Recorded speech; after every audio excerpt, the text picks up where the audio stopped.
but all the other ones should be.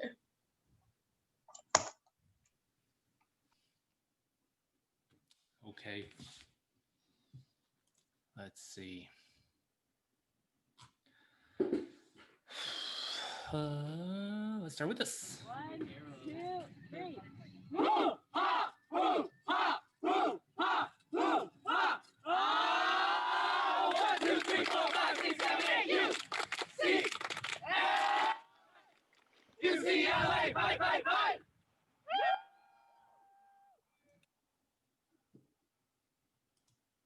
I think that was like nationals one year.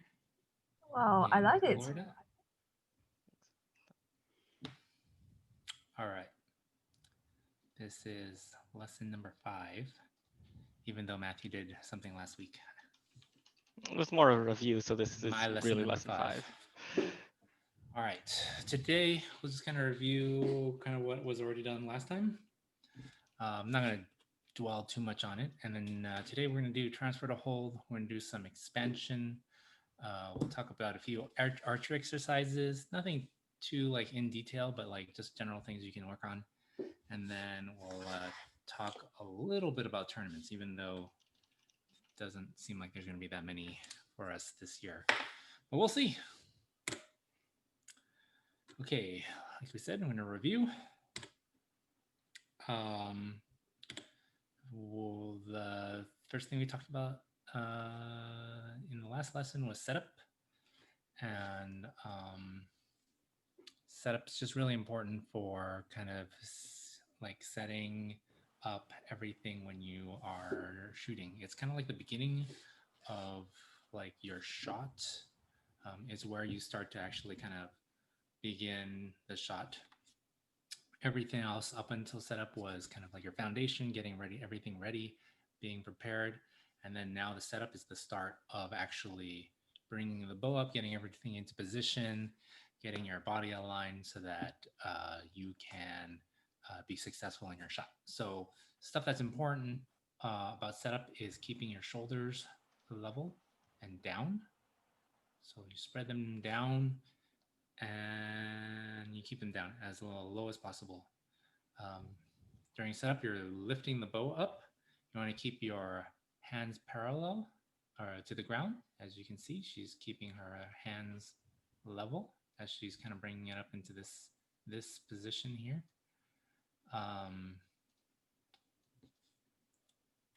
Let's see, I think there's more. Yep. You're also lining up the barrel of the gun. You should already have this front arm straight, but as you're coming up, you're also getting this to the back shoulder straight as well. So you're like, you're setting the barrel of the gun is what we call it. Yep, basically from here to here, you're keeping everything straight. As you can see in this picture, they're not really drawing back yet, just a little bit of tension. But you're also keeping this straight and you're keeping this straight. I think these were just videos. Yep. This is the shoulders up a little bit. This is shoulders parallel. You can see the arrow difference in the distance between the arrow and the shoulder. Draw is basically bringing the string back. You're bringing the draw arm back and around. So like this whole thing is kind of one piece. So when you start to use your back muscles or you tighten your back muscles to bring the string into position, and you're keeping your bow arm lined up with the shoulders. Anchor, we went over last time. Basically, you're bringing the string and your hand back into the same position every time. What's really important is you keep your head still and you're bringing everything to your face rather than drawing back and then like tending to bring your face in. You want to keep everything still in your head area and you bring everything into the same spot.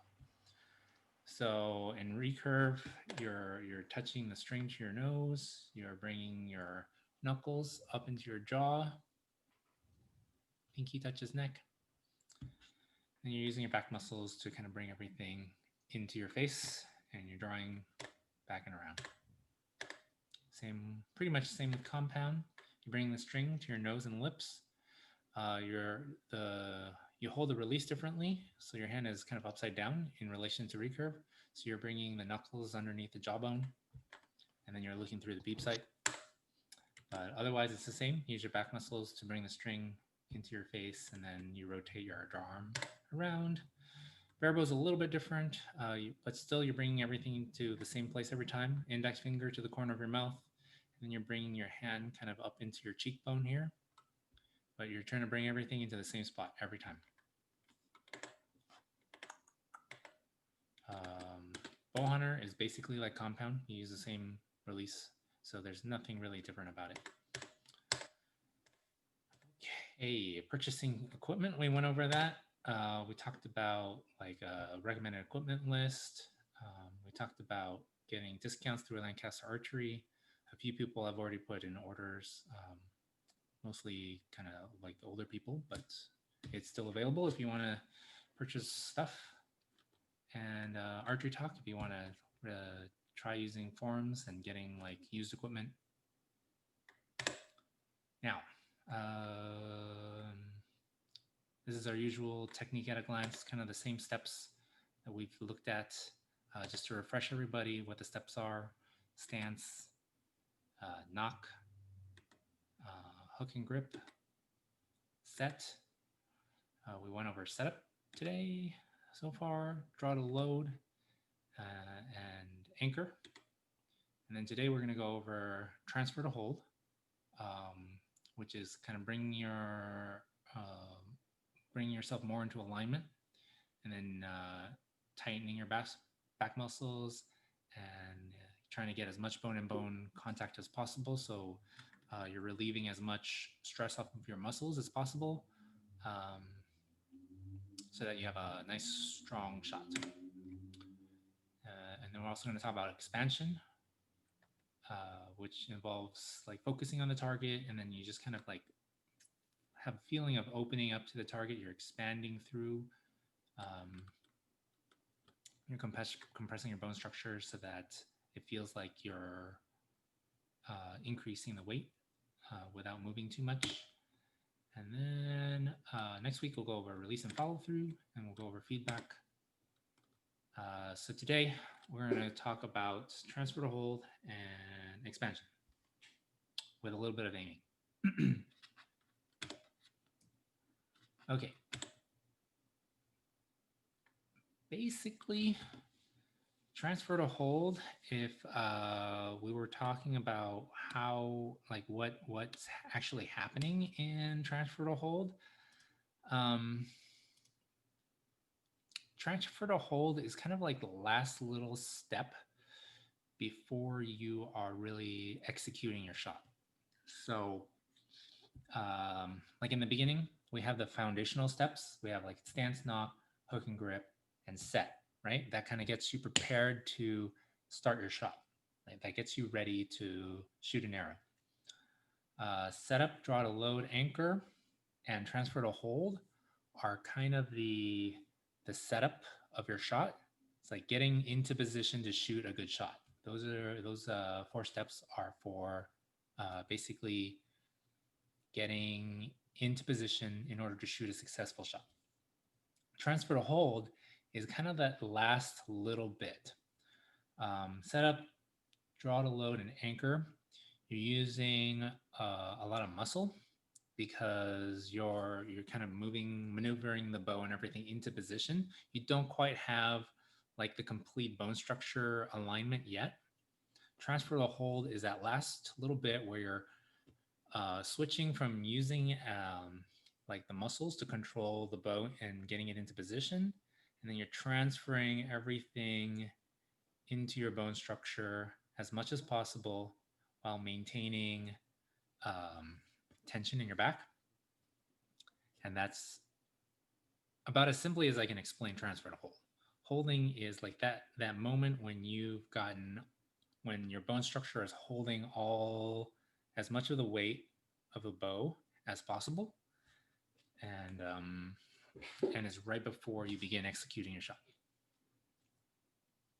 So in order to do that, you're rotating the arm behind parallel to the shooting line.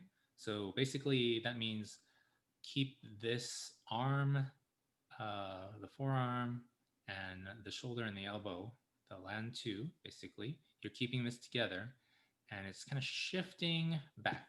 So you're kind of just moving back rather than like if you're hinging at your elbow or at your shoulder here. You see how the difference between this movement and this movement? Like if I have my finger here, if I'm hinging, like my finger, this position doesn't really move. But if I'm moving everything back, it moves as well. So you're also moving the shoulder kind of into position rather than coming in like that and trying to get into position. It's not physically impossible to get into alignment by hinging your shoulder, but most people's arm is too long for you to actually be in position and just hinge this into your face. So we have to kind of move the shoulder back and around. As you're kind of coming around, what that's doing is you're coming into your anchor. Your anchor is here. What that's doing is it's kind of pulling the string tighter up against your face as you're coming into position. And then when you're about here and everything's lined up, you can kind of relax, let everything kind of compress into your bone structure. So like everything kind of coming in this way, right here.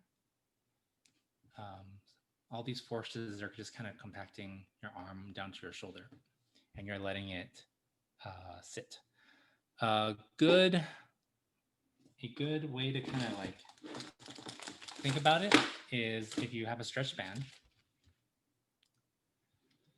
and you're holding it out to the side. I don't know if this is going to stretch far enough. We'll find out. Kind of leery of actually doing it. Let me combine two together. Oops. Sorry about the mic.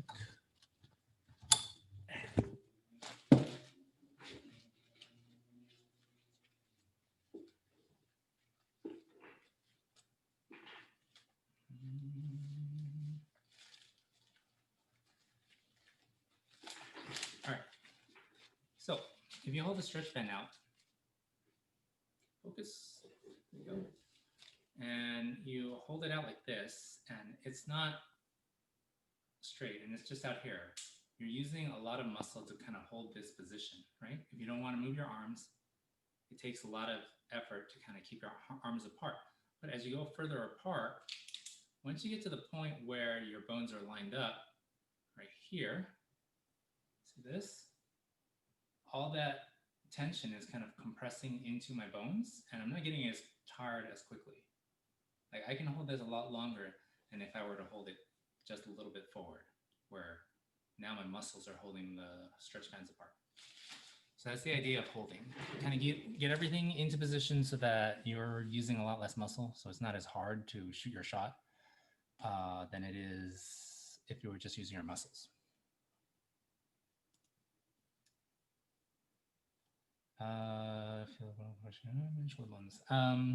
And you're also kind of mentally committing to shoot the shot.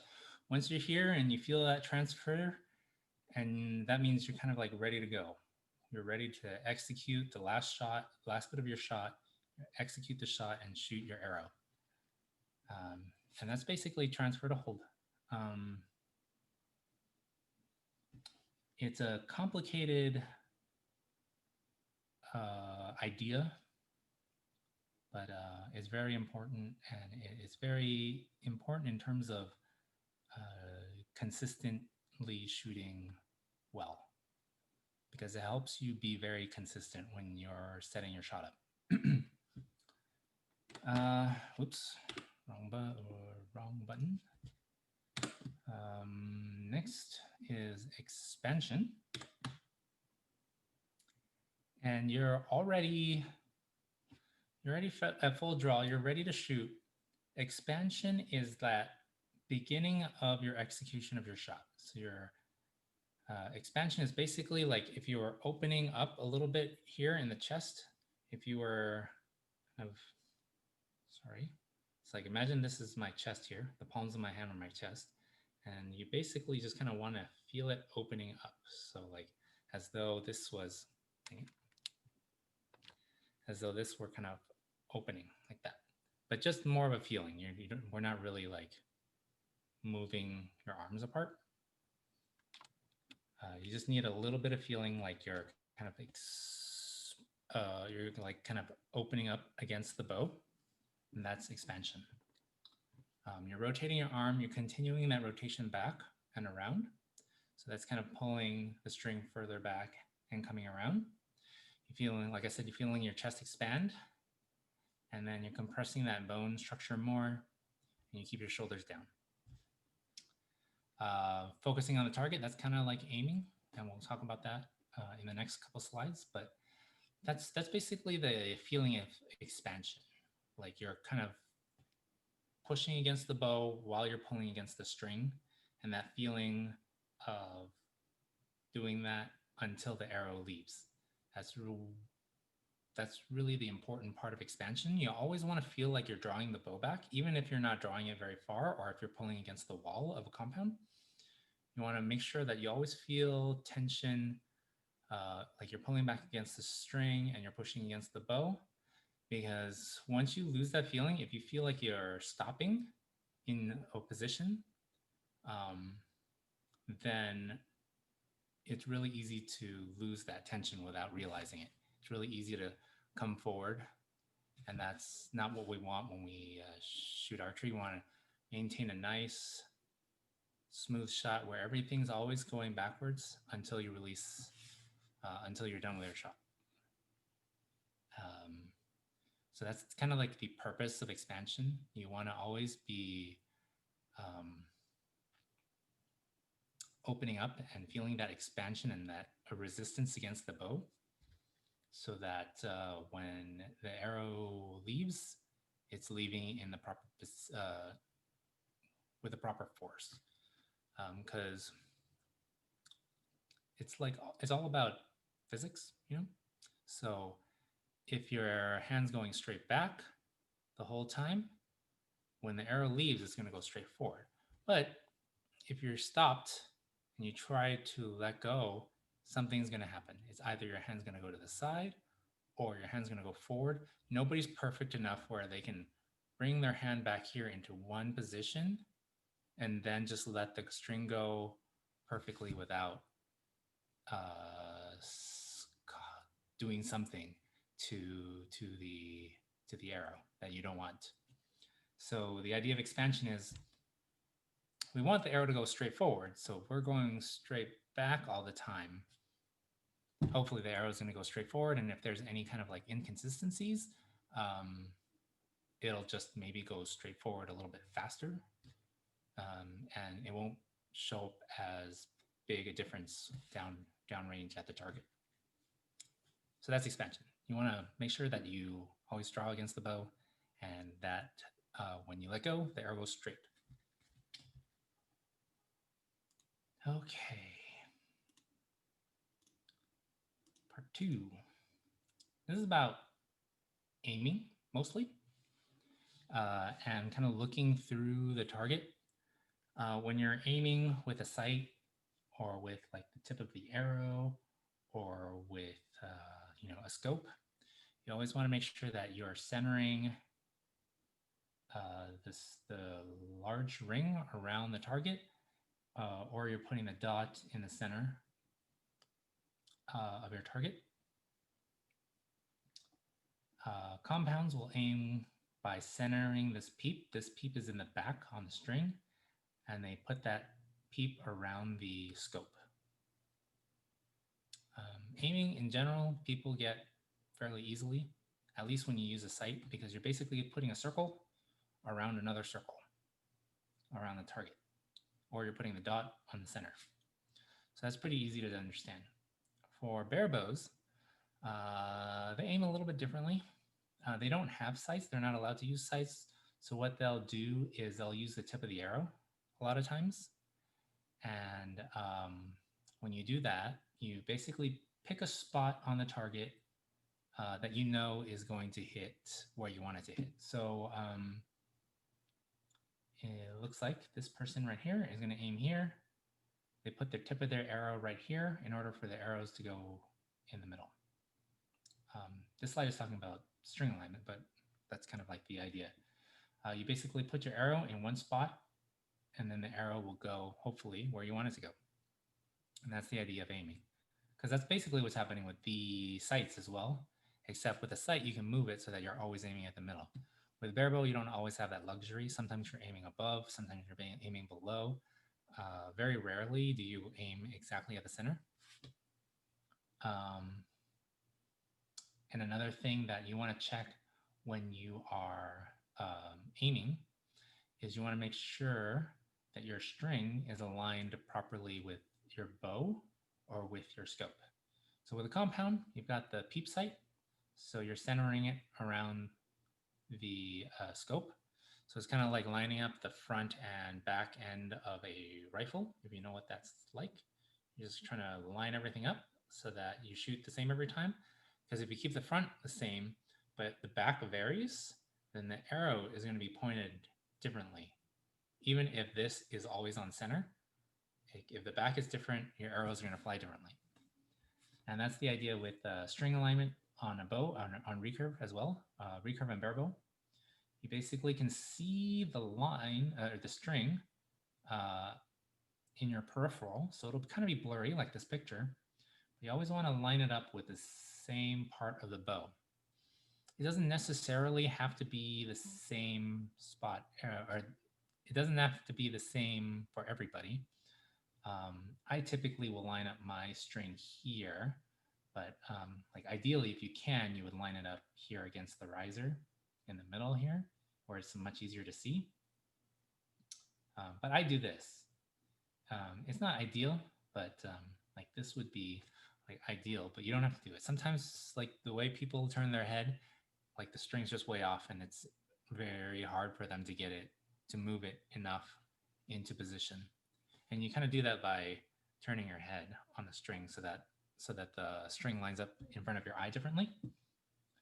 And that's the idea behind string alignment. It's basically getting the rear sight into position so that you're firing your arrow the same every time.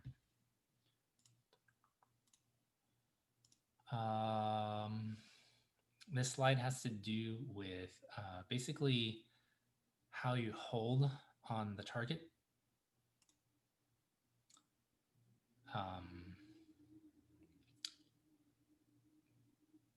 It's basically impossible unless you're like a robot to put your sight directly on the center and have it stay there without moving at all.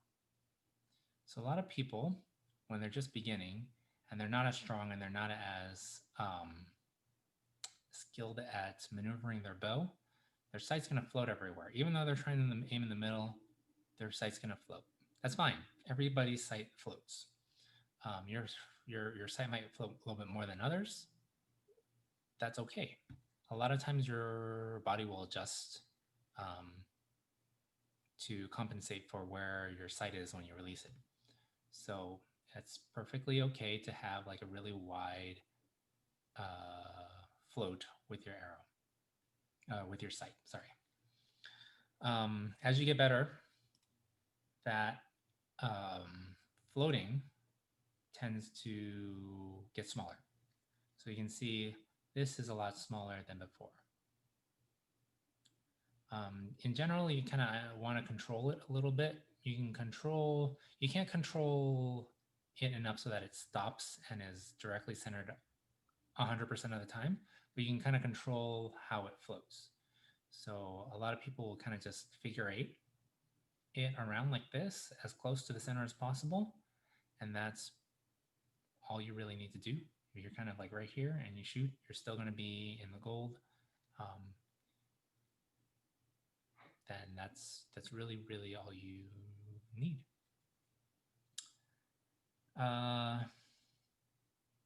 This chart kind of shows you the difference between having good aim and having good form. Good aim, good form. Obviously, all your arrows are going to be in the center.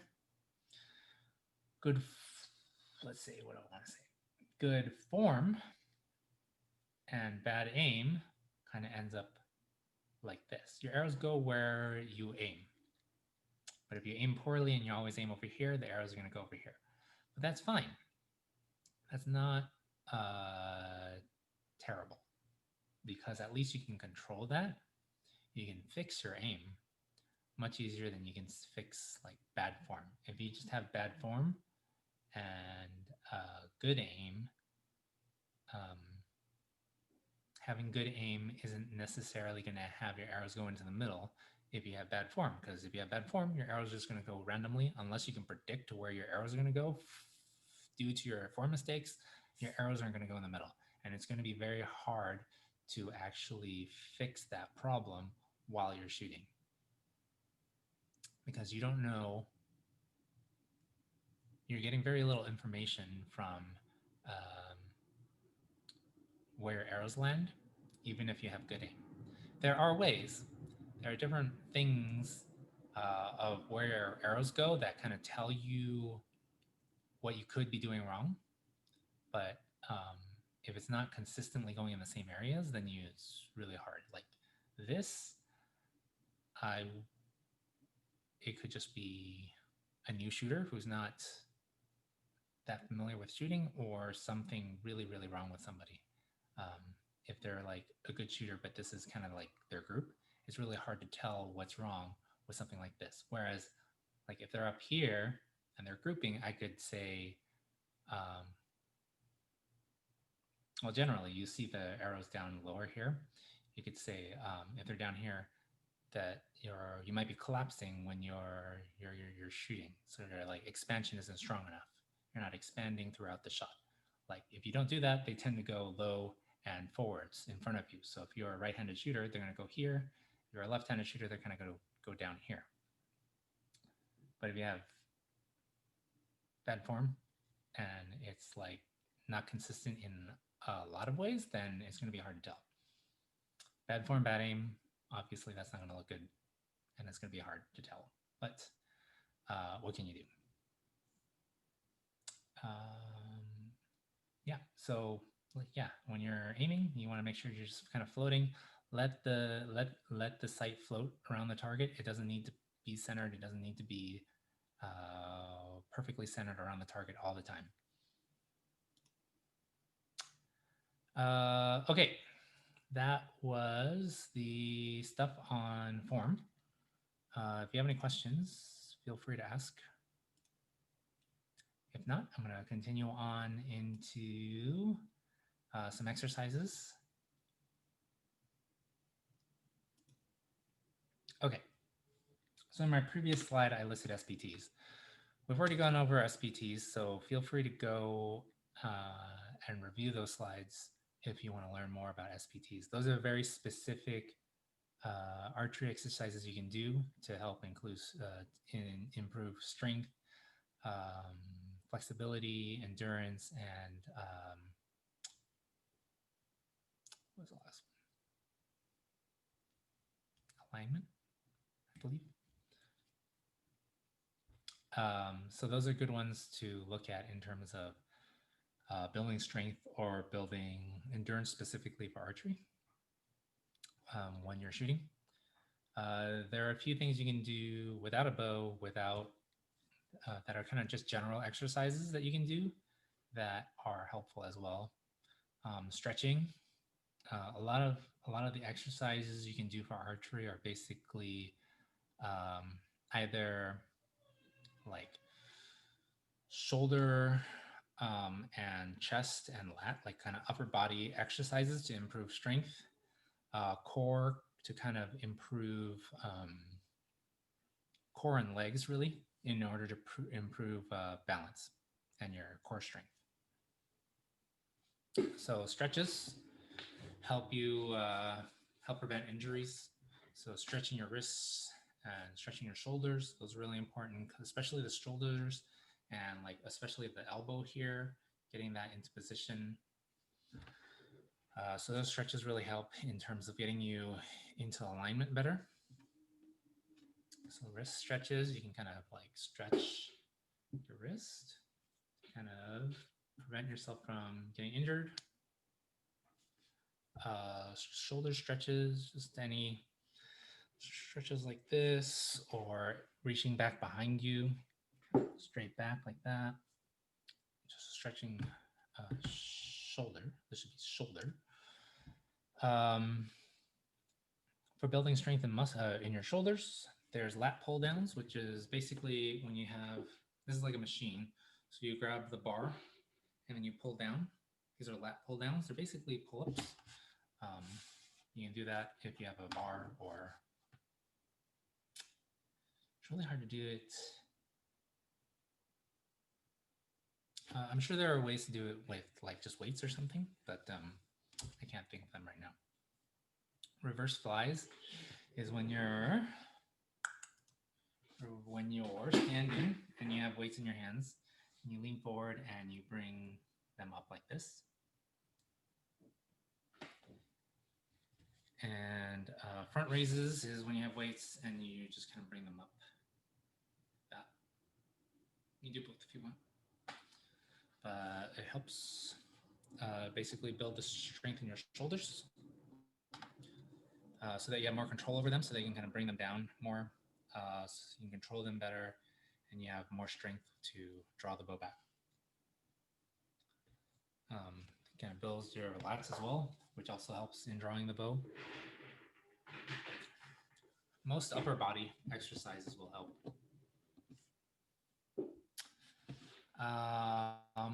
Another important thing to do are core and balance exercises. Planks with flying arms. You can do planks for kind of balance and core building, or you can do planks for core building, but planks with flying arms, basically you're doing a plank on your elbows, and then you basically turn and reach up into the sky, and you come back down, rest on your elbows again, and then you turn the other way and you reach up, and then you come back, and you do that a bunch of times for however long you want to do them. You look up videos on this. I didn't want to show like copyrighted YouTube videos on this if we put this up on YouTube. So please look for examples of these exercises, and especially dead bugs. Those are a little bit harder to explain. You basically are laying on your back with your arms out forward and your legs up and bent. Hold on. Nope, that's what I wanted. Okay.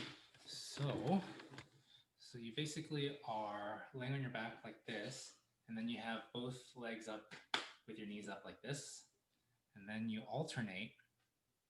You reach up with your right hand or right arm, and you stretch out your left leg. So you kind of are looking like this. My right knee is still bent, my left arm is still forward, and I reach forward like that, and then you switch, basically, and you go back and forth. You basically look like a bug that's flipped upside down, I guess. I don't know why it's called dead bug. But look at a video. It'll be much more clear than me trying to explain it, because I don't actually want to do them. But these are really good. Balance and core are really important for archery. And then the shoulders. And then stretches are definitely important because they kind of prevent you from getting injured. Let's see, what else do we have? Okay, next we got tournaments. This is pretty much my last slide.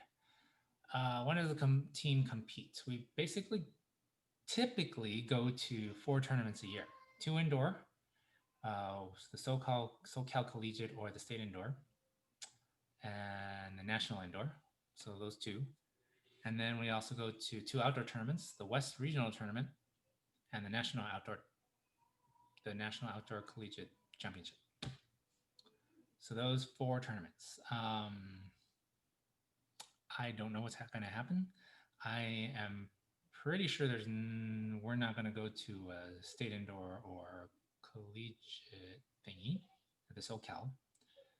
I don't know if that indoor is going to happen either. We're supposed to host the West Regionals, but considering they canceled winter classes and it's like the first weekend in, supposed to be the first weekend in spring, that's going to be really difficult too. National Outdoor is also, it's a possibility, but we don't know. It's so, oh wait, hold on. I forgot that. This is probably what I want. Okay. Yeah. So like I said, 4 tournaments. These are 2 outdoor or 2 indoor tournaments, and these are 2 outdoor tournaments. Chances are the only one we would maybe go to possibly is if some people want to go to National Outdoor. Some people might want to go to National Indoor, but I don't know if that's going to be, if people are going to be able to do that collegiately.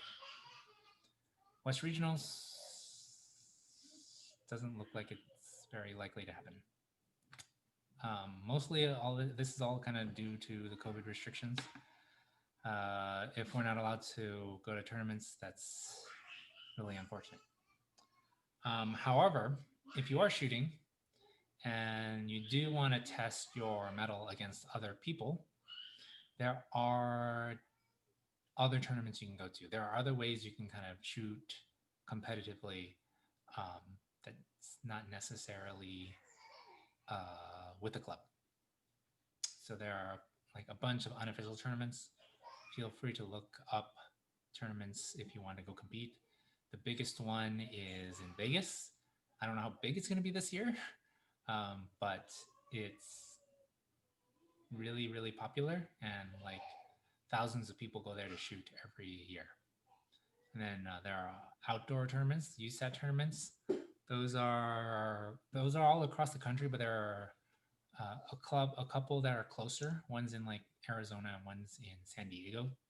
So those are also available. There are like local state ones, and there are tournaments over at the local ranges as well. So there are ways you can compete if you want to.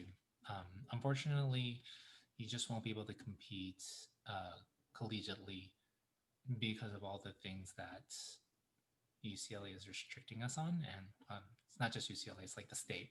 Pretty much every collegiate club in the West is locked down in terms of competing. So we're kind of all stuck in the same situation. But it is what it is.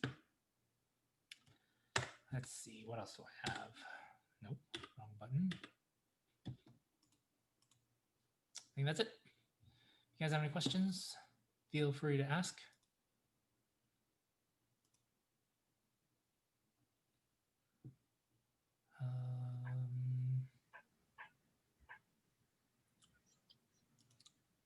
No questions. If there are no questions, we can at least stop the recording. Matthew.